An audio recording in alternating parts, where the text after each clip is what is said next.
అంటే తెలంగాణ ఆంధ్ర రెండు ఒకటే. అక్కడ తెలుగు వాళ్ళు, ఇక్కడ తెలుగు వాళ్ళు. వివక్ష చూపించడం కరెక్ట్ కాదు.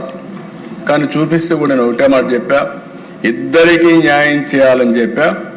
ఈరోజు అంతా కూడా నేను చెప్పినటువంటి ఇంబ్యాలెన్స్ ఉన్నా మళ్ళీ కష్టపడతాం, ఈ ప్రాంతాన్ని అభివృద్ధి చేసుకుంటాం. అదే సమయంలో దేశంలోనే హైదరాబాద్, అమరావతి రెండు కూడా ఒకటి రెండుగా ఉండాలి.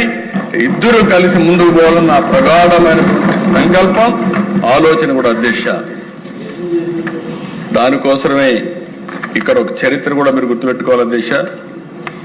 ఎక్కడ రాజధాని పెట్టాలి, పెద్ద ఎత్తున చర్చ జరిగింది. అయితే ఆ చర్చలో మీరు చూస్తే శివరామకృష్ణయ్య ఆ రోజే కానీ కేంద్రం కూడా ఒక మాట చెప్పేసి ఉంటే విజయవాడ, అమరావతి, గుంటూరు మీరు రాజధాని ఒక మాట అని ఉంటే మనకి ఇబ్బంది ఉండేది కాదు. ఆ రోజు శివరామకృష్ణయ్య వేశాడు. ఆయన ఊరూరు పోయి మీకు రాజధాని కావాలని అడిగాడు. ఎవరైనా రాజధాని ఇస్తా ఉంటే ఎవరు అంటారు సార్? విశాఖపట్నం పోయాడు, మీకు రాజధాని కావాలని మాకు కావాలన్నారు. తిరుపతి పోయాడు రాజధాని, కర్నూలు పోయాడు అడిగాడు, ఎవరు శ్రీకాకుళం కూడా వెళ్ళాడు. అన్ని దిక్కులు అడిగే కొందుకు అందరూ కూడా మాకు కావాలన్నారు. కానీ అధ్యక్ష 46% విజయవాడ, గుంటూరు మధ్యలో రాజధాని పెట్టాలని చాలా స్పష్టంగా చెప్పారని శివరామకృష్ణయ్య రిపోర్ట్ ఇచ్చాడు. ఈరోజు మీరు ఆలోచిస్తే అధ్యక్ష, ఆ రోజు అసెంబ్లీలో ఉండే కొంతమంది మెంబర్స్ ఉన్నారు, చర్చకు వచ్చింది. నేను ఆ రోజు కూడా ఒకటే చెప్పాను, సెంట్రల్ ప్లేస్ లో రాజధాని ఉండాలి. అటు 12 ఇటు 12 నియోజకవర్గాలు, 13వ నియోజకవర్గం సెంట్రల్ లో ఉండే నియోజకవర్గం గుంటూరు నియోజకవర్గం అధ్యక్ష. దీనికంటే ఇంకొక జస్టిఫికేషన్ లేదు. లాజిస్టిక్స్ వైజ్ చాలా స్పష్టంగా ఉంది. ఆ రోజు నేను పెట్టినప్పుడు ఇప్పుడే సత్య గారు చాలా హెల్త్ మినిస్టర్ చెప్పాడు, వికేంద్రీకరణ ఐఐఎం విశాఖపట్నంలో పెట్టాం, పెట్రోలియం యూనివర్సిటీ కాకినాడలో పెట్టాం, ఎన్ఐఐటి తాడేపల్లిగూడెం పెట్టాం, పెట్రోలియం వైజాగ్ వెళ్ళింది, నిట్ తాడేపల్లిగూడెంకి వచ్చింది, కాకినాడ కూడా ఒక ఇన్స్టిట్యూట్ ఇచ్చాం. అదే సమయంలో Amaravati all India institute of medical science వచ్చింది. ఇక్కడి నుంచి మళ్ళీ తిరుపతి ఐఐటి, ఐజర్ వచ్చింది. కర్నూలులో IIIT ఇచ్చాం. అదే సమయంలో ఇరుజు యూనివర్సిటీ పెట్టాం. అనంతపూర్లో సెంట్రల్ యూనివర్సిటీ పెట్టి ఆ రోజు అసెంబ్లీలో కూడా నేను ఏ జిల్లాకు ఏమేం చేస్తానని చెప్పి అవన్నీ కన్విన్స్ చేసి రాజధాని విజయవాడ, గుంటూరు మధ్యలో ఉంటుంది, అధికార వికేంద్రీకరణ చేయడం, అభివృద్ధి చేయడం మా బాధ్యతని ఆ రోజు నేను చాలా స్పష్టంగా చెప్పి దాని ప్రకారం పనిచేశాం అధ్యక్ష. ఆ రోజు అధ్యక్ష ఇవన్నీ చెప్పిన తర్వాత ప్రతిపక్షంలో ఉన్న వ్యక్తి బేషరతుగా సపోర్ట్ చేస్తారు.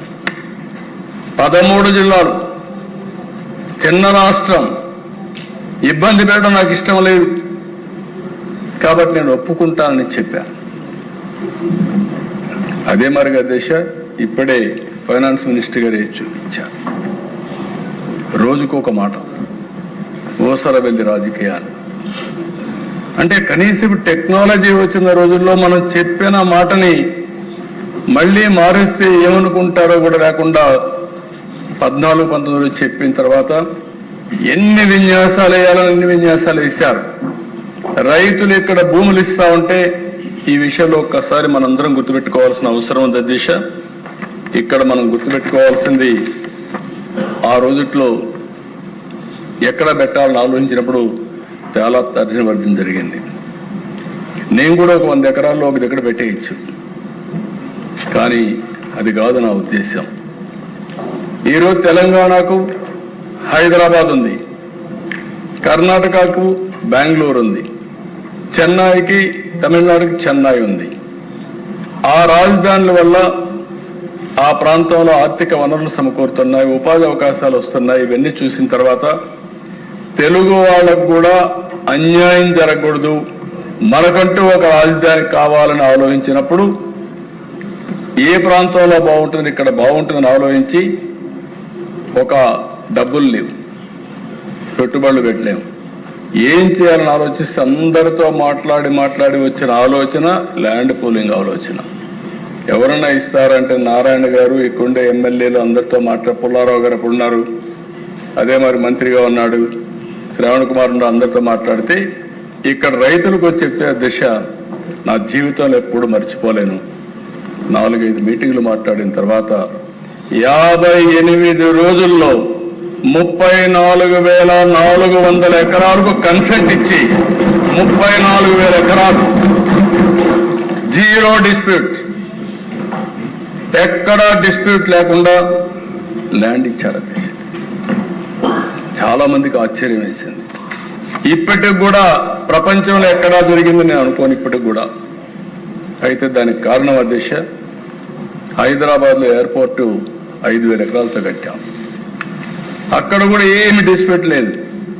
నేను ఒకే మాట చెప్పాను ఆ రోజు హైదరాబాద్ లో, మీరు ల్యాండ్ ఇవ్వండి, లిబరల్ గా కాంపన్సేషన్ ఇస్తాం, మీరు పక్కన కొనుక్కోండి, ఇక్కడ ఎయిర్పోర్ట్ వస్తుంది, మీరు అభివృద్ధి అవుతారంటే నమ్మకంతో ఇచ్చారు. అదేవిధంగా ఇక్కడ ఈ రాజధాని కోసం ఒక్క మాట మాట్లాడకుండా 33,000 ఎకరాలు ఇస్తే అక్కడి నుంచి ఇవన్నీ కూడా ఈరోజు మనం కూర్చున్న ప్లేస్ కూడా ఆ రైతులు ఇచ్చిందే. ఈ సందర్భంగా మరొక్కసారి ఆ రైతాంగానికి శిరస్సు వంచి నమస్కారాలు తెలియజేస్తాను. ఇది ఒక స్ఫూర్తి. ఆ స్ఫూర్తితో వాళ్ళు ఇస్తే ఇక్కడికి వచ్చినప్పుడు అధ్యక్ష వీళ్ళు మాట్లాడిన మాటలు ఎన్నిసార్లు అధ్యక్ష ఆ టీవీ మీరే చూశారు. నీళ్లుంటే చాలు, 33,000 ఎకరాలు భూమి కావాలన్నాడు. అంటే ఎవరు ఇవ్వరని 33,000 ఎకరాలు ఇచ్చేసిన తర్వాత అదెట్టి ఇచ్చారన్నాడు.